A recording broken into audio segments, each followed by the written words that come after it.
Hoy quiero contarle una nueva historia. Una historia que muy pocos conocen. Desde siempre he sentido una especial inclinación por los personajes malditos y marginados. Personajes odiados, amados y discutidos. Colón es uno de ellos. El almirante se enfrentó a todo y a todos, pero muy pocos saben de su gran secreto. Sígame y se lo contaré.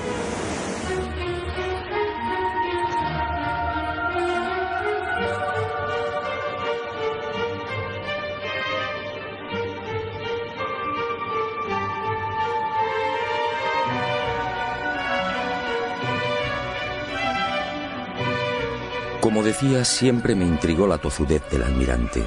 Peleó con sabios y con reyes, y terminó venciendo. Nunca comprendí esa seguridad, hasta que el destino puso en mis manos una información confidencial. Entonces entendí.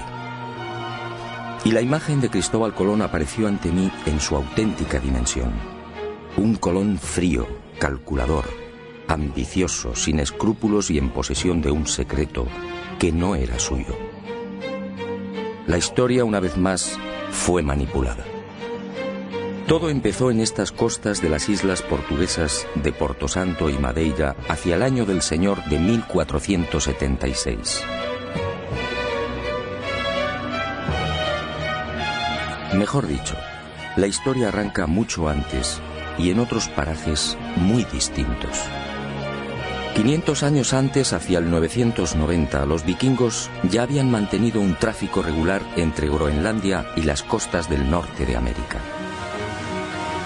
Los relatos de los audaces normandos se propagaron rápidamente, y de Noruega, patria de los vikingos, saltaron a toda Europa, siendo consignados en el 1070 por el sabio alemán Adam von Bremen. Aquel descubrimiento, según los expertos, se debió a la precipitada fuga de Eric el Rojo. Tras una sangrienta venganza, los islandeses desterraron a Eric por 3 años.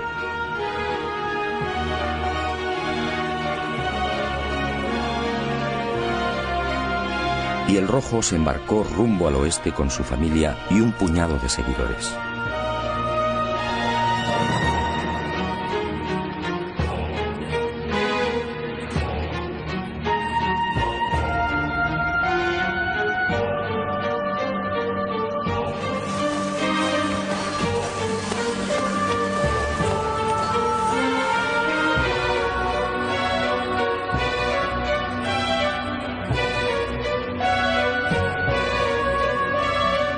Así fue muy probablemente como llegaron a Groenlandia, y de allí a las costas de Massachusetts, entre Boston y Nueva York.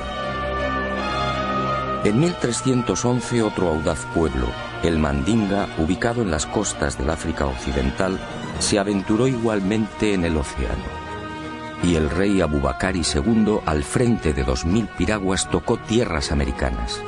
La expedición descubriría Recife, en Brasil, pero nunca regresaron.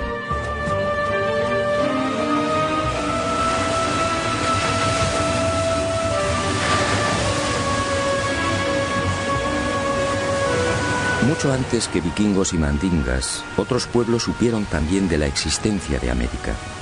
Fenicios, griegos, romanos, bereberes y árabes, entre otros, tocaron al parecer las costas orientales americanas.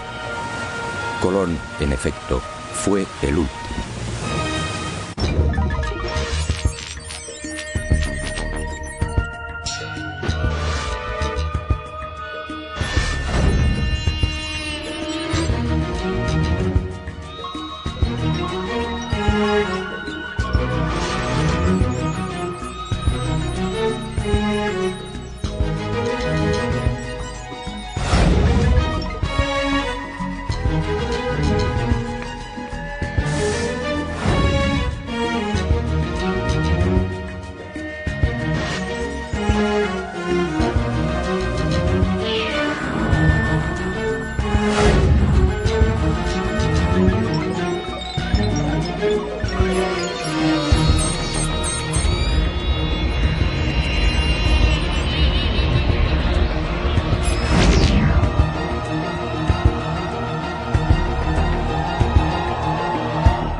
¿Árabes en América?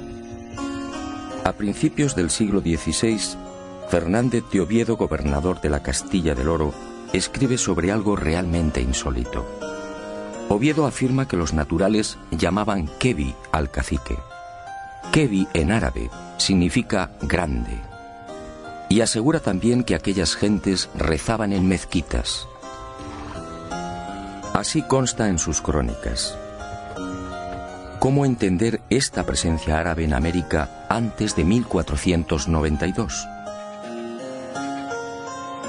¿Y cómo entender el escrito entregado por el Papa Inocencio VIII a Martín Alonso Pinzón antes del descubrimiento? El documento, procedente al parecer de la corte de Salomón, decía así: navegarás por el mar Mediterráneo hasta el fin de España, y allí, al poniente del sol, entre el norte y el mediodía, por la vía temperada hasta 95 grados del camino, hallarás una tierra de Cipango, la cual es tan fértil y abundosa que con su grandeza sojuzgarás África y Europa. Aunque el origen salomónico del documento resulta más que dudoso, Europa no existía como tal en el 900 a.C., la verdad es que si la historia fue cierta, Alonso Pinzón habría recibido antes de embarcarse con el almirante una información secreta que apuntaba directamente a México. Como es sabido, este país se encuentra a 95 grados del Guadalquivir.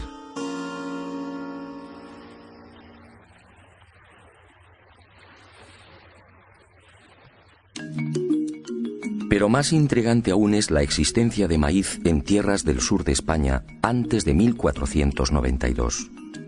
Todo el mundo sabe que esta planta es oriunda de América. ¿Cómo explicar entonces lo escrito por Alonso de Palencia con motivo de los ataques de Enrique IV a la ciudad de Granada en 1456? Según Palencia, el rey preparó la conquista de la ciudad morisca, quemándoles en verano las mieses y en otoño las cosechas de mijo y maíz.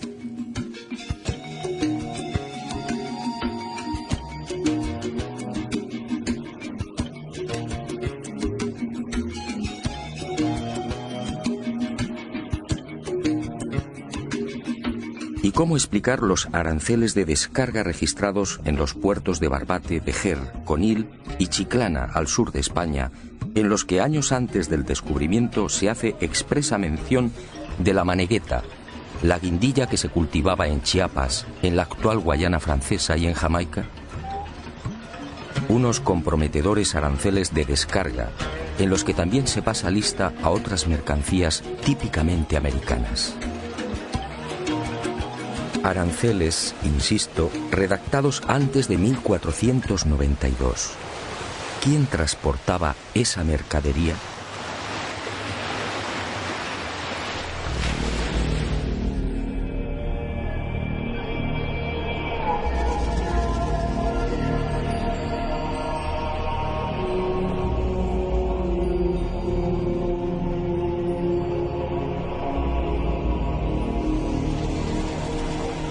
Es probable que el joven Cristóbal Colón llegase a tierras portuguesas hacia 1476, cuando contaba unos 25 años de edad.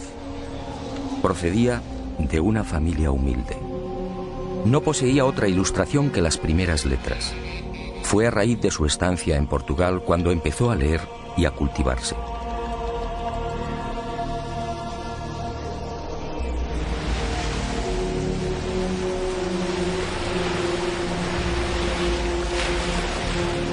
Y fue en Madeira donde entró en los negocios de compra de azúcar. En 1477 se casa con Felipa Moniz, instalándose en la isla de Porto Santo, muy próxima a Madeira. Aquí vive en la casa de su suegra. Aquí, según mis informaciones, arrancó la muy particular e ignorada historia del que llegaría a ser almirante de la mar Oceana. Una historia que Colón mantuvo en secreto.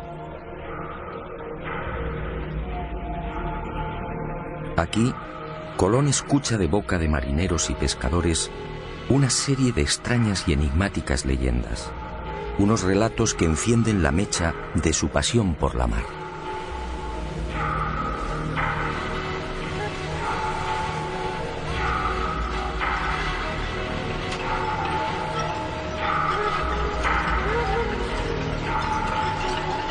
Las gentes de las Azores le contaron cómo los vientos de poniente arrojaban con frecuencia a las playas restos de árboles desconocidos en aquellas islas. En una ocasión, la mar depositó en la isla de las Flores los cadáveres de 2 hombres de caras muy anchas y aspecto distinto al de los europeos y africanos. En esas fechas, hacia 1477, en un viaje de negocios a la ciudad irlandesa de Galway, el propio Colón fue testigo de la presencia de un hombre y una mujer que habían llegado por mar y que en nada se parecían a los europeos. El genovés los tomó por chinos o hindúes, arribados a Irlanda por el occidente.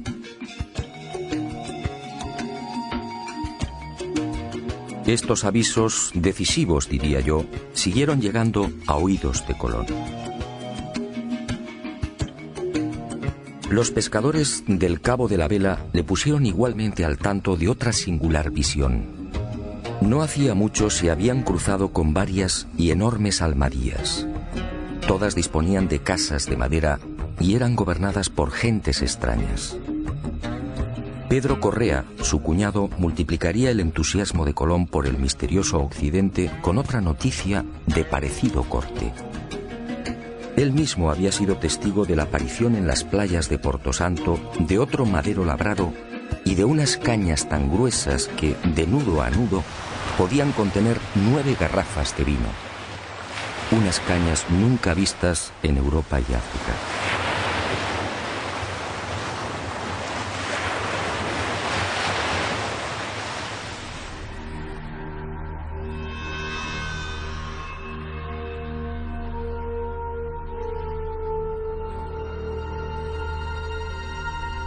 Paso a paso, Cristóbal Colón se vio envuelto en la apasionante idea de navegar hacia aquel horizonte por el que se ponía el sol. Y fue este creciente entusiasmo lo que muy probablemente decidió a su suegra a entregarle las cartas y escritos de Bartolomeo Perestrello, su marido ya fallecido. Nada se sabe con certeza de estos papeles del que fuera navegante italiano y gobernador de Porto Santo. Lo que sí parece claro es que aquella información debió coincidir con las narraciones de marinos y pescadores lusitanos y castellanos. Fue en esas fechas, alrededor de 1478 o 1479, cuando al fin el destino llamó con fuerza al corazón del inquieto Cristóbal Colón. Y sucedió algo que cambiaría bruscamente el rumbo de su vida. Algo que muy pocos conocieron y conocen. Algo que se convertiría en su gran secreto y finalmente en su gran tragedia.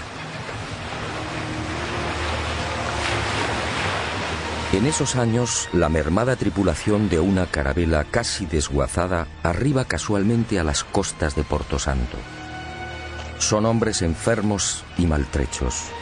Un piloto y 4 o 5 tripulantes. Son castellanos, quizá portugueses, y uno tras otro van muriendo. Colón, compasivo, se hace cargo del piloto y lo aloja en su casa. Y así, el increíble destino pone en sus manos una historia fascinante que cierra el círculo. Quizá por agradecimiento, quizá porque sabe que la muerte le ronda, este piloto anónimo termina por narrar a Colón los detalles de su peripecia. Navegando desde las costas africanas, probablemente en la región del Golfo de Guinea, la carabela que transporta madera y alimentos se ve sorprendida por una furiosa tormenta. Y los poderosos vientos alisios la desvían de su inicial derrota, presumiblemente hacia la península ibérica o Inglaterra. Finalmente, la tripulación escapa del temporal y descubre con asombro que se encuentra en mitad de unas islas completamente desconocidas. Ellos no lo saben, pero los vientos los han empujado hasta el Caribe. Y durante 1 o 2 años, 1476 y 1477, estos hombres blancos navegan de isla en isla. Son bien acogidos por los naturales, se mezclan y conviven con ellos, llegan a construir un pequeño fortín, descubren oro, y el piloto va tomando notas de cuanto ve.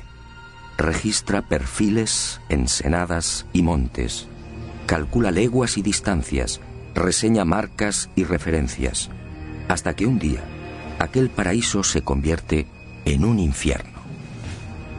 La tripulación, carente de defensas, contrae una dolencia tan peligrosa como desconocida. Ellos no pueden saberlo, pero las bellezas taínas les han contagiado la espirochaeta pálida, la temible sífilis. El mal alcanza su fase secundaria y los hombres blancos ven con impotencia cómo sus cuerpos se cubren de pústulas, y la fiebre y los dolores terminan postrándolos. Al ver cómo sus compañeros van muriendo inexorablemente, el piloto anónimo decide regresar. Y allí, cosas del destino, está Cristóbal Colón. Es posible que este retorno del piloto anónimo ocurriera hacia 1477 o 1478. El navegante muere y Colón hace suya toda la información suministrada por el desdichado prenauta. Dueño y señor de la oportunísima revelación, Colón se entusiasma definitivamente con la idea de alcanzar esas tierras ignoradas, utilizando para ello el camino de Occidente. Esta asombrosa y secreta historia, guardada celosamente por el almirante, me fue facilitada hace ya 25 años por el entonces prior de los franciscanos de la Rábida, Francisco de Asís Oterino. Y fue él quien me aconsejó que consultase con los más destacados americanistas del momento. Un suceso que, según los cronistas de la época, terminaría filtrándose y propagándose, y en 1535 apareció por primera vez en letra impresa.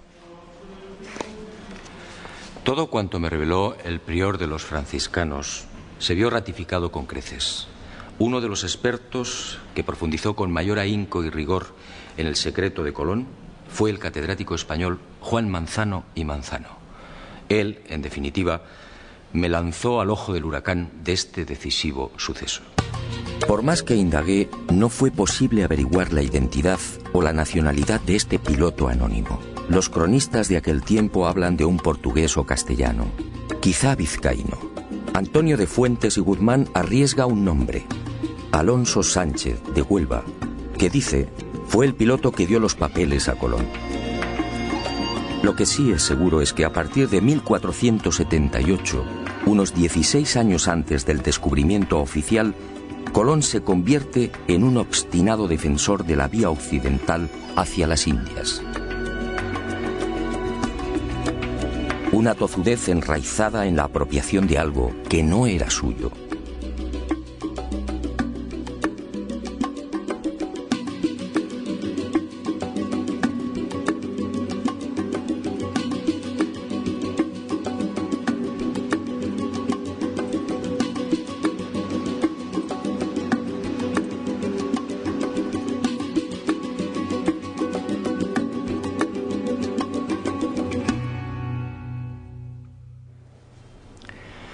A partir de esa información privilegiada, Colón se convierte en otro hombre. Ya no son sospechas, ahora lo sabe.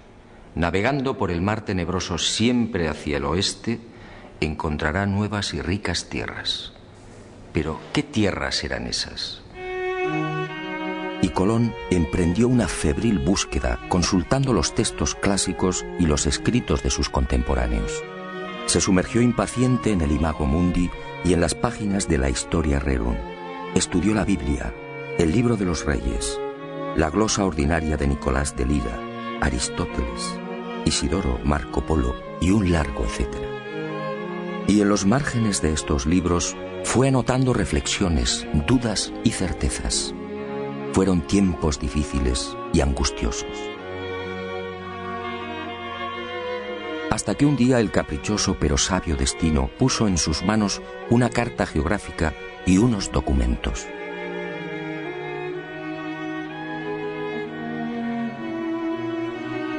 Eran obra del célebre físico, matemático y astrónomo Paolo Pozzo Toscanelli.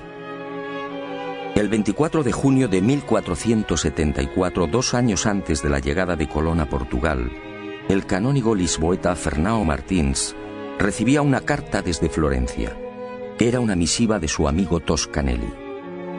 Meses atrás, durante la estancia de Martins en Italia, el canónigo tuvo oportunidad de cambiar impresiones con el sabio florentino sobre las navegaciones de sus compatriotas, los portugueses, por las costas africanas.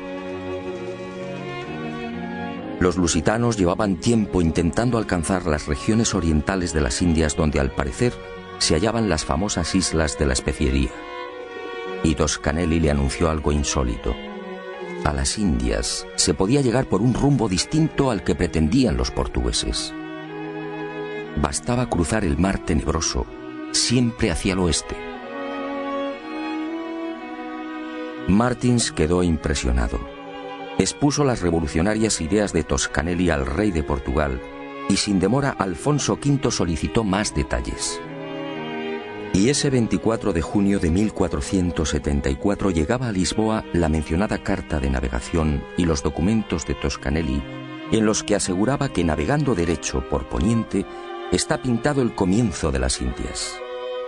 Unos reinos opulentos llamados Catai y Mangui, señoreados por un poderosísimo monarca llamado Gran Khan.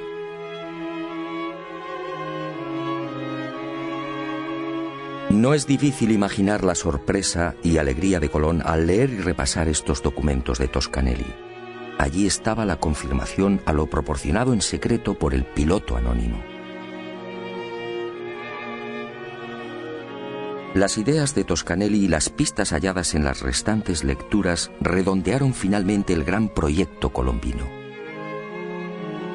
Al otro lado del mar tenebroso se encontraban las Indias. Solo había que navegar hacia el oeste, siempre hacia el oeste. Colón, en definitiva, fue víctima del mismo error de Toscanelli. Confundió la española con Zipango, el Japón actual, y América con Asia. Y esta idea le acompañaría hasta la muerte. Confirmadas las noticias del prenauta, nuestro hombre eufórico volvió a repasar una y otra vez las claves secretas de su gran sueño. Unas claves más próximas a la locura que a la realidad. Para Colón, en esos años previos a 1492, Zipango, la isla del oro, se hallaba a 750 leguas de Canarias. Para Colón, las míticas minas del rey Salomón no podían ser otras que las descubiertas por el piloto anónimo al sur de la gran isla del oro. Para Colón, las tierras firmes del Gran Khan, el Catai de Toscanelli, se alzaban al oeste del Zipango, es decir, a poco más de 1100 leguas de las Canarias. Dominado por la fiebre descubridora y por aquellas lecturas, adelantándose al Quijote, Colón confunde Jamaica con el reino de Saba. Y cree que uno de los reyes magos partió justamente de esta isla. Para Colón, de acuerdo a lo narrado por el prenauta, el Golfo de Paria, en las actuales costas de Venezuela, era el lugar en el que se había levantado el paraíso terrenal. Y murió con el convencimiento de que Cuba formaba parte de las tierras firmes de Asia.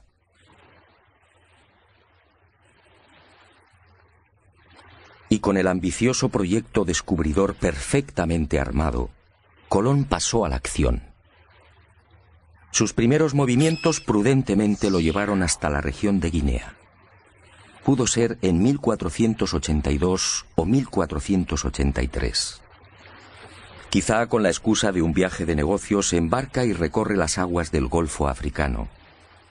Pero su objetivo era otro. Colón, siempre minucioso, trata de verificar las informaciones del prenauta. Intenta comprobar in situ la dirección de los alisios y de las corrientes dominantes.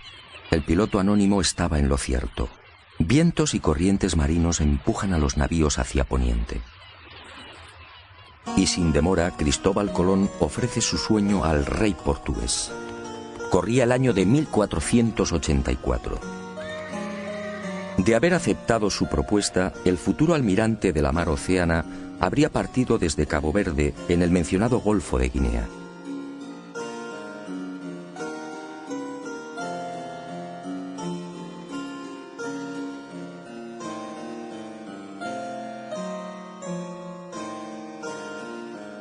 pero Juan II lo despacha con cajas destempladas.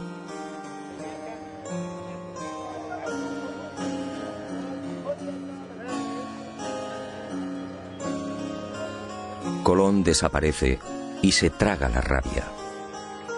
Lo que Colón no supo en esos momentos es que el rey a sus espaldas, aconsejado por Ortiz de Calzadilla, obispo de Ceuta, de quien mucho se fiaba, resolvió mandar en secreto una carabela.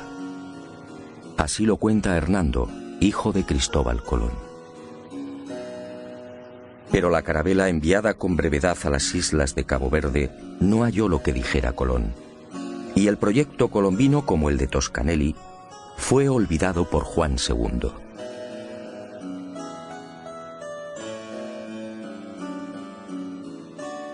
Y el destino siguió tejiendo y destejiendo.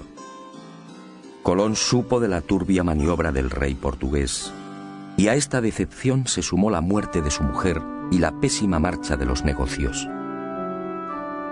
Colón entonces tomó la decisión de abandonar Portugal. Corría la primavera de 1485 y decidió probar fortuna en la corte de la vecina Castilla.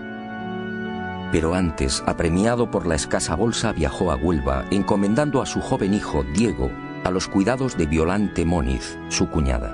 Y el destino atento le obligó a pasar por el monasterio franciscano de la Rábida. Allí, Colón recibiría una bocanada de oxígeno.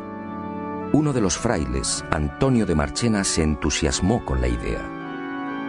Y Colón, nuevamente eufórico, fue al encuentro de Isabel y Fernando, los reyes católicos.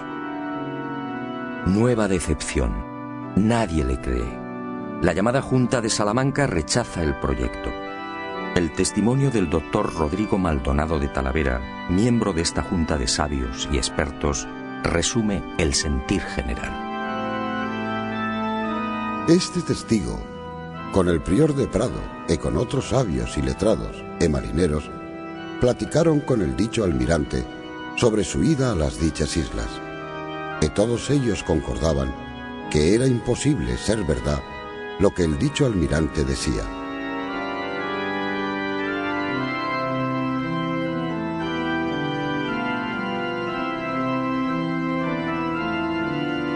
El segundo jarro de agua fría llegó en 1487. Y cuentan las crónicas que el futuro almirante no se rindió. Aquella vieja tozudez lo mantuvo alerta y firme. Pero las cosas no mejoraron. Y cuando todo parecía perdido, cuando el genovés pensaba ya en trasladar su proyecto al rey de Francia, algo cambió. Y estoy de acuerdo con la hipótesis de Juan Manzano y Manzano. Colón, forzado por las adversas circunstancias, no tuvo más remedio que desvelar parte de su secreto.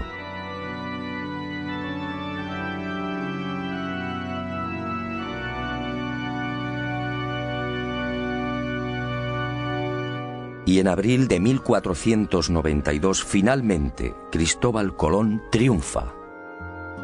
Concluida la conquista de Granada por los reyes católicos, los monarcas firman las llamadas capitulaciones de Santa Fe. Un documento insólito, una aprobación del proyecto colombino con un encabezamiento muy elocuente. Las cosas suplicadas que vuesas altezas dan e otorgan a don Cristóbal de Colón en alguna satisfacción de lo que ha descubierto en las mares oceanas,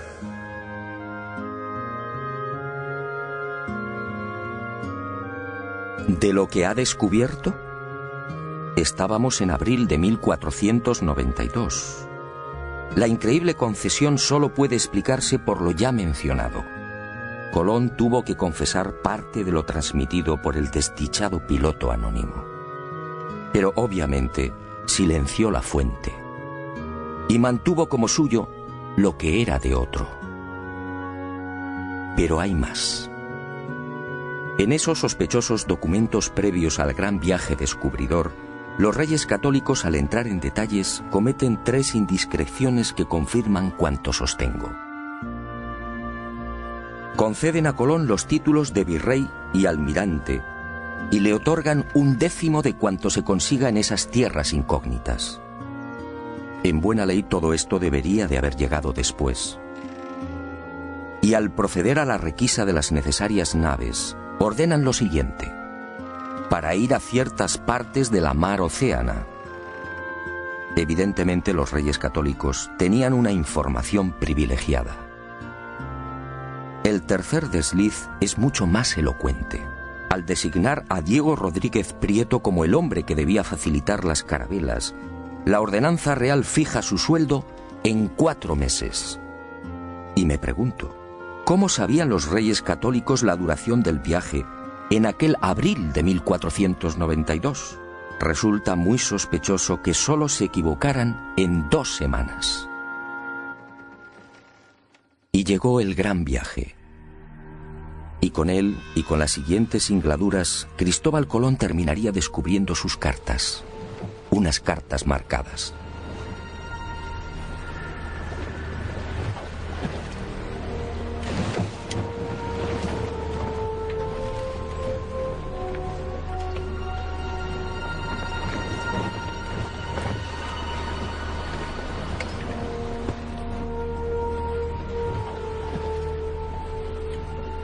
Primer viaje. Fiel a lo consignado por el prenauta, Colón, en lugar de navegar directamente hacia Occidente, siguiendo los paralelos de España, alarga la ruta y pone proa al sur. Desciende hasta Hierro, en las Canarias, situándose entre los paralelos 27 y 28. Modifica las velas de la Pinta, cambia el aparejo latino por el redondo, más útil para beneficiarse de los vientos de popa. Y fiel a esas instrucciones del prenauta, antes de partir de las Canarias, avisa a los capitanes de las otras naves sobre el peligro de un rosario de islas y roqueos ubicados a 700 leguas de Hierro. No es difícil imaginar las caras de los pinzones ante semejante advertencia. Pero el secreto del piloto anónimo no se vio libre de algunos graves errores. El informante de Colón se equivocó al situar la gran isla del Oro. El almirante, al seguir el paralelo 27, dejó esa isla, Zipango, mucho más al sur. Por eso, en este primer viaje, no encuentra el peligroso laberinto de Arrecife, lo que Colón llamaba la entrada a las Indias. Y el 9 de octubre de 1492, la marinería se revela por segunda vez. Y tiene razón. Los hombres se sienten engañados. La cuenta real del almirante en esa fecha suma 1000 leguas. Él había prometido arribar a los arrecifes mucho antes. Y aseguró igualmente que Zipango se hallaba a 750 leguas del punto de partida. La situación en la Santa María, la nave capitana, se hace tan violenta que Colón reúne a los hermanos Pinzón y se ve obligado por segunda vez a desvelar parte de su secreto.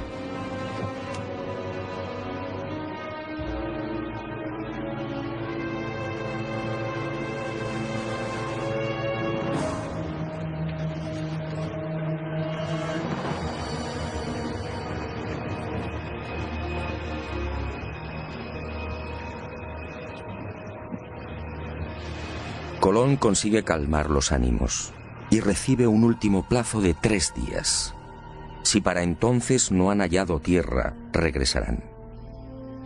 El 12 de octubre descubre Guanajaní, una pequeña isla del grupo de las Lucayas que Colón bautiza como San Salvador.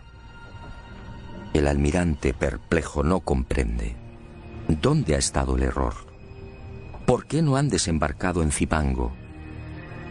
Y sigue de isla en isla buscándola.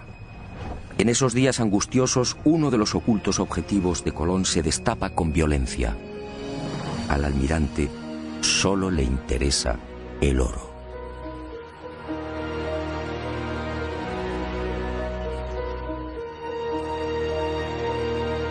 Colón deja atrás la costa norte de Cuba y, siguiendo las orientaciones de los indios, navega hacia el este, obsesionado por las minas de oro de Zipango. Y el 12 de diciembre tiene lugar otro suceso que llena de admiración a los marinos de la Niña y de la Santa María. Al desembarcar en una ensenada que Colón denominó de la Concepción, en la actual Haití, varios de los exploradores aciertan a establecer contacto con un nutrido grupo de indios, y entre ellos varios hombres blancos. Hombres y mujeres jóvenes tan blancos, dicen, como los de España. Hombres y mujeres blancos entre los naturales caribeños.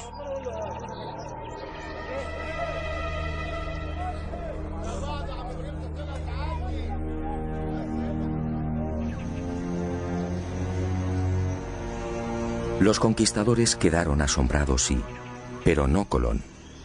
Él sabía por el piloto anónimo que la tripulación de aquella carabela había permanecido 1 o 2 años con los indios de la región. Y sabía igualmente que los predescubridores se mezclaron con las indias. Esta, sencillamente, era la explicación de la insólita presencia de hombres y mujeres blancos.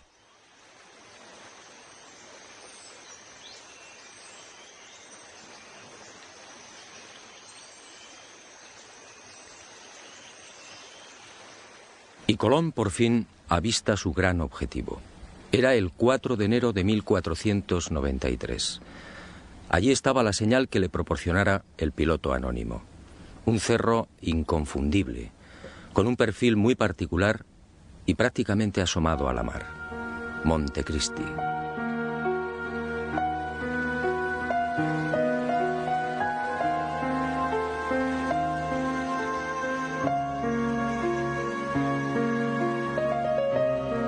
Y sin desembarcar, el almirante anuncia que allí está su ansiado Cipango.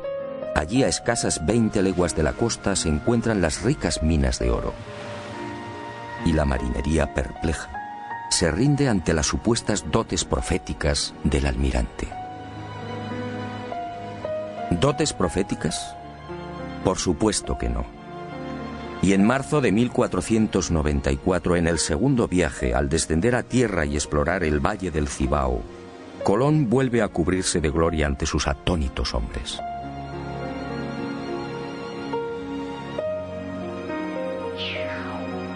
Después de fundar Isabela, marcha decidido hacia el sur, y a 18 leguas exactas de la costa, tal y como había advertido, localiza las minas.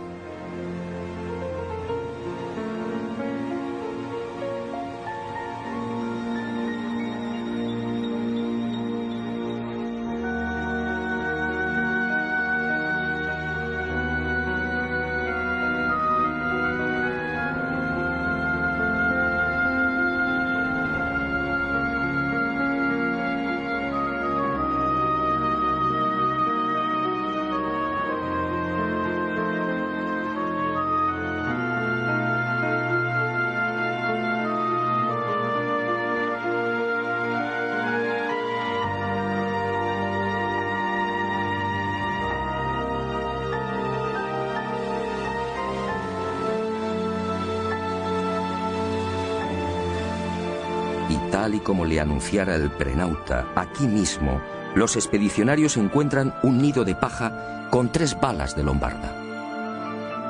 Otra de las señales clave. La viva y aplastante demostración del paso del piloto anónimo por la Española. Por supuesto, nadie se explica cómo han llegado las balas de piedra hasta el corazón del Cipango. Y Colón, satisfecho, guarda silencio.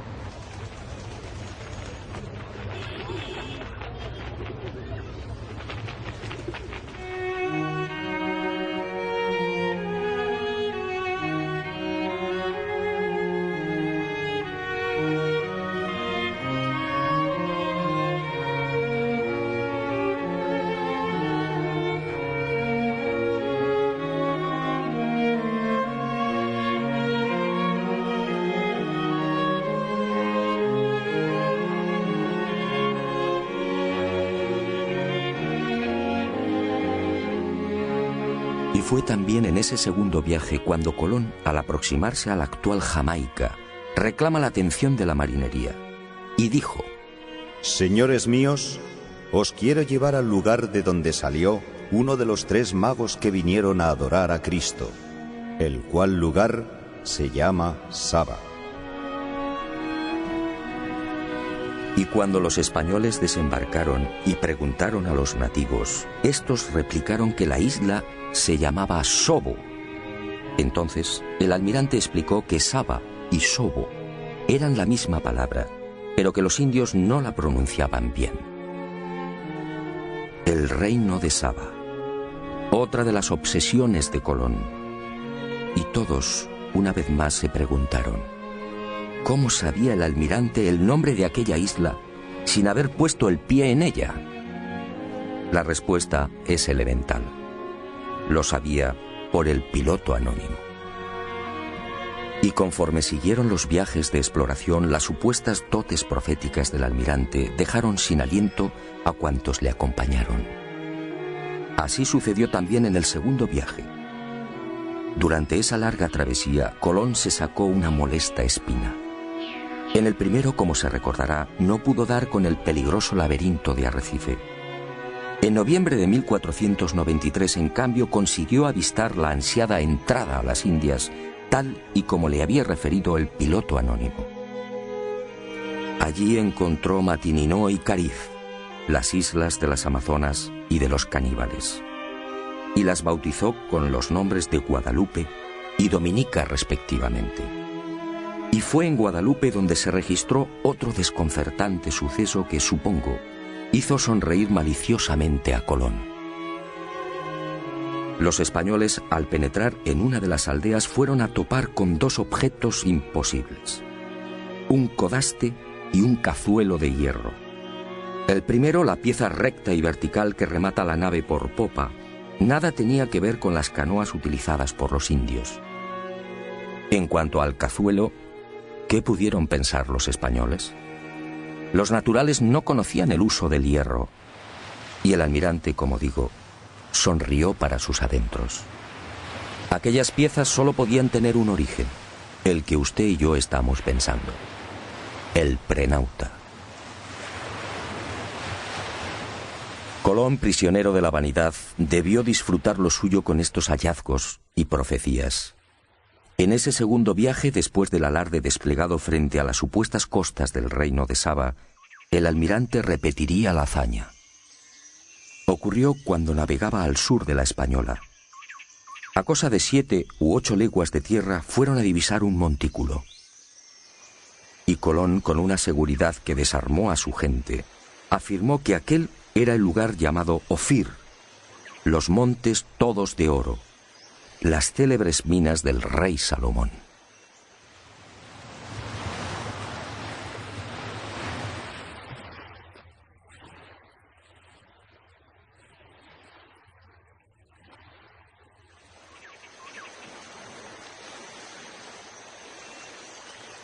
Después, las imaginarias minas del rey Salomón serían explotadas por los conquistadores, y el lugar fue bautizado como San Cristóbal.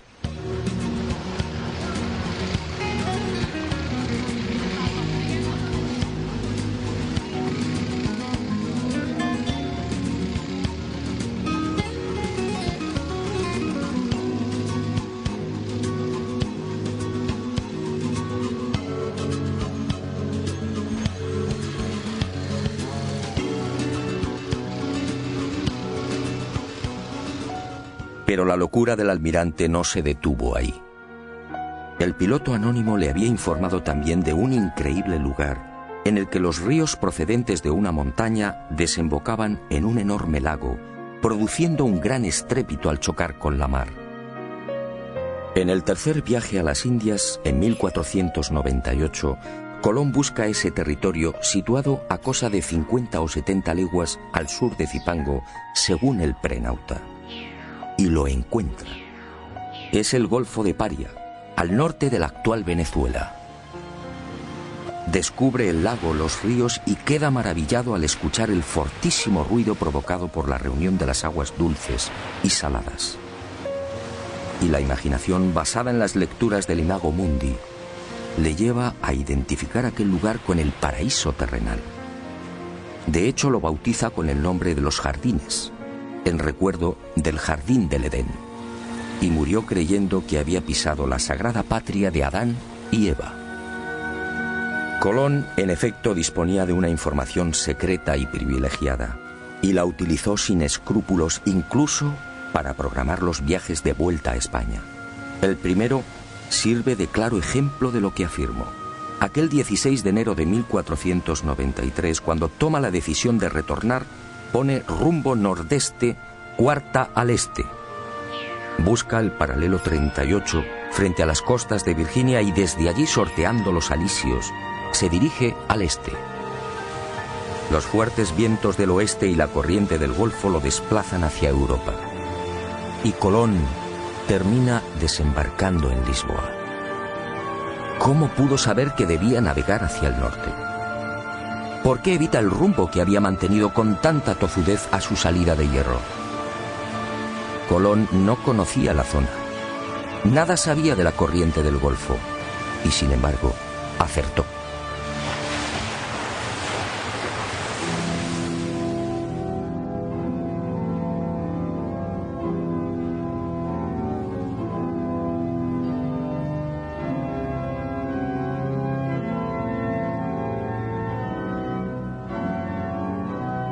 Pero Colón cometió un gran error. Hizo suyo un secreto que no le pertenecía. Ignoró al piloto anónimo y se quedó con toda la gloria.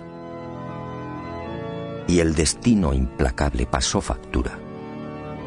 En la primavera de 1499 el virrey almirante es encadenado y devuelto a la corte de Castilla.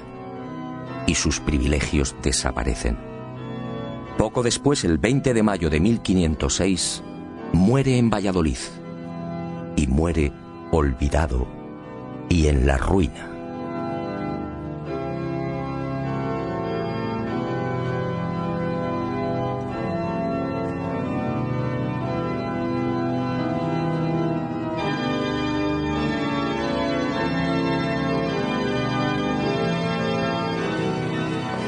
Ni siquiera sus restos descansan en paz. En realidad, nadie conoce su paradero con exactitud. Para muchos americanos, Colón descansa en este lugar, en la capital de la República Dominicana, su querida Española. Como reza el viejo adagio, no hay plazo que no se cumpla, ni deuda que no se pague.